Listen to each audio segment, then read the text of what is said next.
आपका ऑब्जर्वेशन क्या है? क्या हम तीसरी लहर से बचने के लिए तैयार हैं? हमारी व्यवस्थाएं पूरी हैं? डरने की जरूरत है लोगों को? जहाँ तक तीसरी लहर की बात है तो वर्ल्ड ओवर तीसरी लहर देखी गई है और इससे ये कह पाना कि भारतवर्ष में ये आएगी या नहीं आएगी ये कहना बहुत ही मुश्किल है, लेकिन इसका इम्पोर्टेंट रीज़न पार्ट ये है कि हमें उससे डरना बेटर ही है, बट उसके लिए हम अपने जो काम है वो अपने चालू रखें।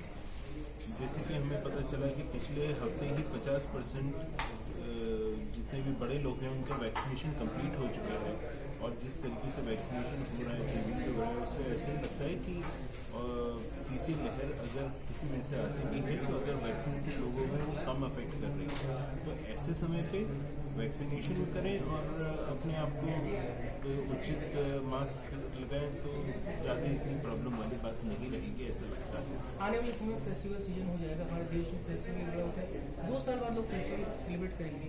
लगता है कि लापरवाही नहीं होनी चाहिए अभी भी, और लोगों को खासकर अवेयर होने की जरूरत है। जब तक बिल्कुल सही, जब तक तकरीबन हमारा वैक्सीनेशन 3/4 पूरा कंप्लीट ना हो जाए तब तक किसी भी ऐसी बड़ी लहर के आने की संभावनाएं रहती हैं। और भारत जैसे देश में जहाँ पे आबादी बहुत ज़्यादा है, वहाँ पे अगर उसका एक सर्टेन परसेंटेज भी इन्वॉल्व होता है तो वो भी एक बहुत बड़ा तबका हो जाता है। तो इसीलिए, और वो मेडिकल इंफ्रास्ट्रक्चर पे तुरंत बुरी तरह से प्रभावित होता है।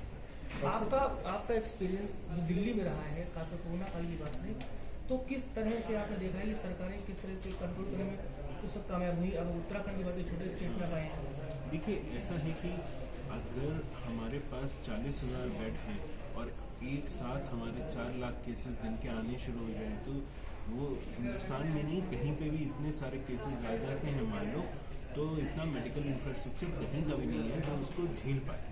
तो ऐसे समय पे चाहे वो अभी हो चाहे आज से 6 महीने बाद हो, अगर नंबर ऑफ केसेस लाखों में पर डे आ जाएंगे तो उसका कोई भी तरीका नहीं है। और इसका एक सिंपल तरीका ये है कि अपने आप को और अपने परिवार वालों को बचाएं इससे। कोविड की बात करें तो कुछ दूसरे सेकेंड लहर जब यहाँ पे कोरोना से आपका आई थी, क्लिनिक में लोगों को बेड तक नहीं मिल पाए। क्या माने कि थर्ड कोई लहर पे आती है ऐसे, क्या लोगों को ऐसे सुविधा मिल पाएंगे अब आगे? सर, क्या होता है कि कोविड एक ऐसी बीमारी रही है जिसका किसी को भी शुरू से लेकर WHO से लेकर अब तक किसी को भी ये नहीं पता होता वो किस तरह से बिहेव करेगी। सेकेंड लेयर भी जो आई वो भी इस तेजी से आई कि हमें नहीं पता था कि 4 लाख केसेस दिन के आने